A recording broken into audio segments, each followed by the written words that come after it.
नमस्कार दोस्तों, स्वागत है आपका डेली करंट अफेयर्स में। दोस्तों, आज की वीडियो है 5 जनवरी 2024 के महत्वपूर्ण करंट अफेयर की। तो चलिए दोस्तों, आज की वीडियो शुरू करते हैं। आज की वीडियो का क्वेश्चन नंबर 1 है, वर्ष 2024 में ब्रिक्स सम्मेलन किसकी अध्यक्षता में आयोजित होगा? तो 2024 में जो ब्रिक्स सम्मेलन है, ये रूस की अध्यक्षता में आयोजित होगा। तो रूस इसका अध्यक्ष है 2024 के लिए, और 2024 में रूस की अध्यक्षता में ब्रिक्स सम्मेलन का आयोजन किया जाएगा। तो ये ऑप्शन इसका सही जवाब है।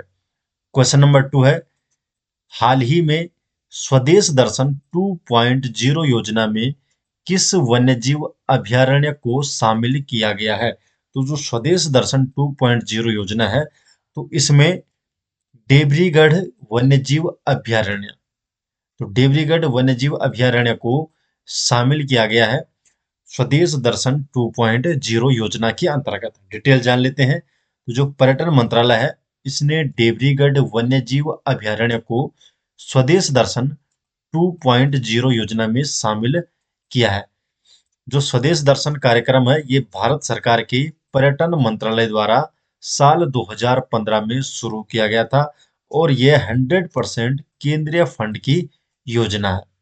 जो देवरीगढ़ वन्य अभयारण्य है, ये उड़ीसा के बरगढ़ जिले में हीराकुंड बांध, जो महानदी नदी के पास स्थित है, देवरीगढ़ वन्यजीव अभयारण्य, इसे ही स्वदेश दर्शन 2.0 के अंतर्गत शामिल किया गया है पर्यटन मंत्रालय के द्वारा। क्वेश्चन नंबर 3 है, पीएम विश्वकर्मा योजना पीएमवीवाई, पीएम विश्वकर्मा योजना लागू करने वाला पहला केंद्र शासित प्रदेश कौन है? तो पहला केंद्र शासित प्रदेश कौन है प्रधानमंत्री विश्वकर्मा योजना लागू करने वाला? तो यह है जम्मू कश्मीर। तो जम्मू कश्मीर पीएम विश्वकर्मा योजना लागू करने वाला पहला केंद्र शासित प्रदेश है। तो जम्मू और कश्मीर पीएम विश्वकर्मा योजना लागू करने वाला देश का पहला केंद्र शासित प्रदेश बन गया है। और जो ये योजना है, ये 17 सितंबर 2017 को शुरू की गई थी। जो पीएम विश्वकर्मा योजना है, 17 सितंबर विश्वकर्मा जयंती मनाई जाती है।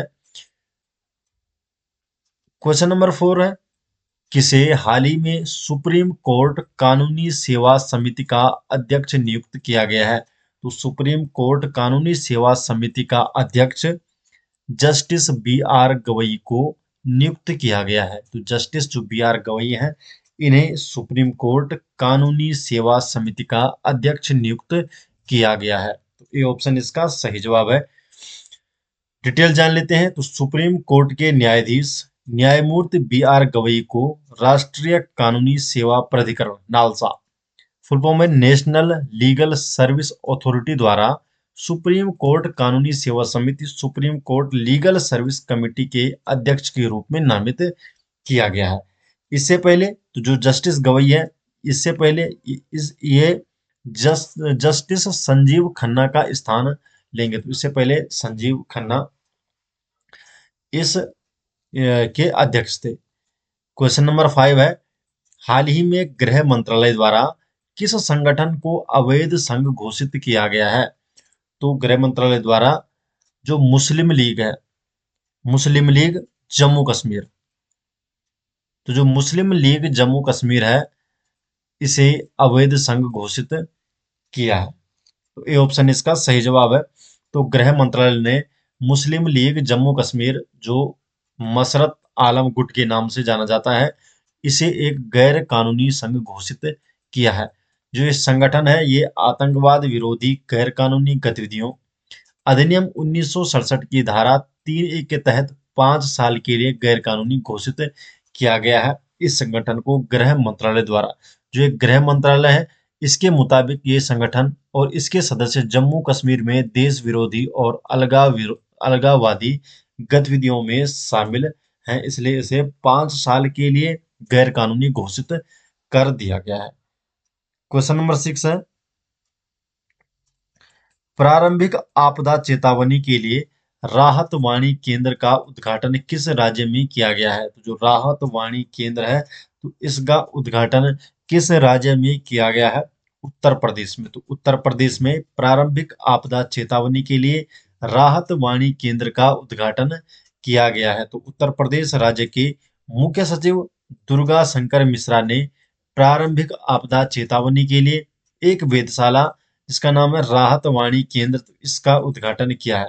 और इस राहत वाणी केंद्र का उद्देश्य है प्रारंभिक आपदा चेतावनी देना, भविष्यवाणी करना, समय पर राहत वितरण सुनिश्चित करना और पीड़ितों को मुआवजे का सीधा लाभ हस्तांतरण सुनिश्चित करना।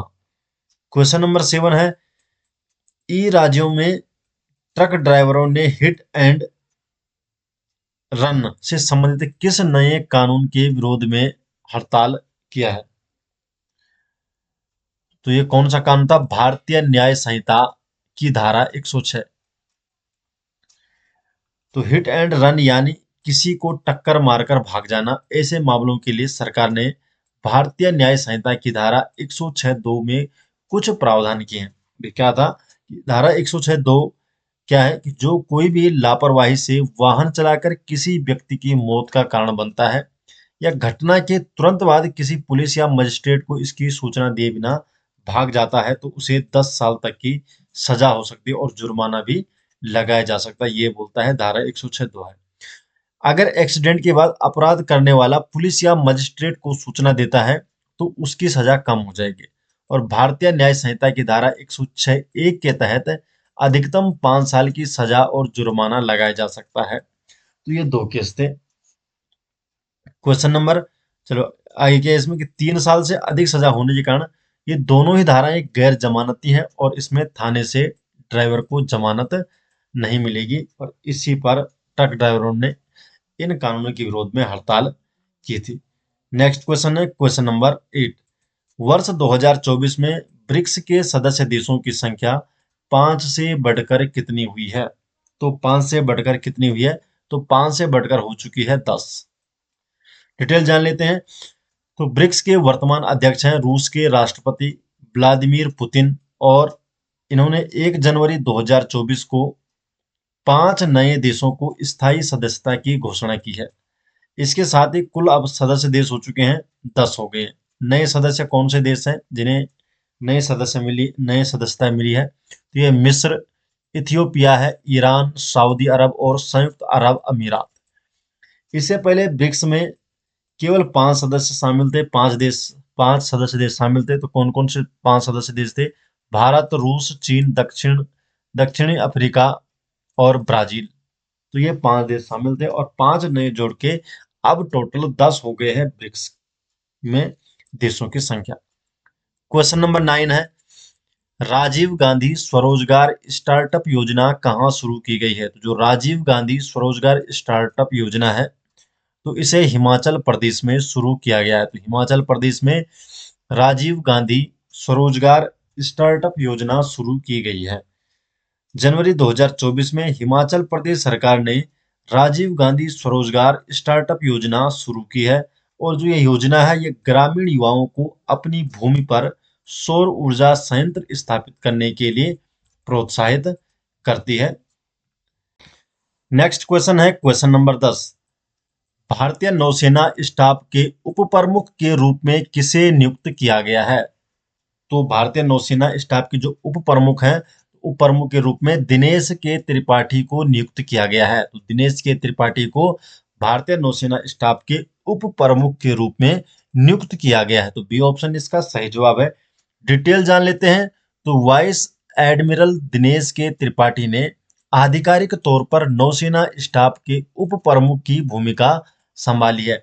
और इससे पहले दिनेश के त्रिपाठी पश्चिमी नौसेना कमान के flag officer commanding in chief के रूप में कार्यरत थे। जो वाइस एडमिरल त्रिपाठी हैं ये 1 जुलाई 1985 को भारतीय नौसेना में शामिल हुए थे और अब ये नौसेना स्टाफ के उप प्रमुख की ये भूमिका संभाल रहे हैं। वर्तमान में भारतीय नौसेना स्टाफ के प्रमुख हैं एडमिरल आर हरिकुमार। तो दोस्तों ये हो गए आज 5 जनवरी 2024 के महत्वपूर्ण करंट अफेयर। ये सभी नोट्स आपको मिल जाएंगे हमारी वेबसाइट में जिसका लिंक डिस्क्रिप्शन में देखने को मिल जाएगा। अगर आप या आप डायरेक्ट गूगल पर भी सर्च कर सकते हैं jardhari classes.com। तो हमारी वेबसाइट में आपको डेली करंट अफेयर के सभी नोट्स देखने को मिल जाएंगे। तो मिलते हैं दोस्तों नेक्स्ट वीडियो के साथ, तब तक के लिए आपका बहुत बहुत धन्यवाद।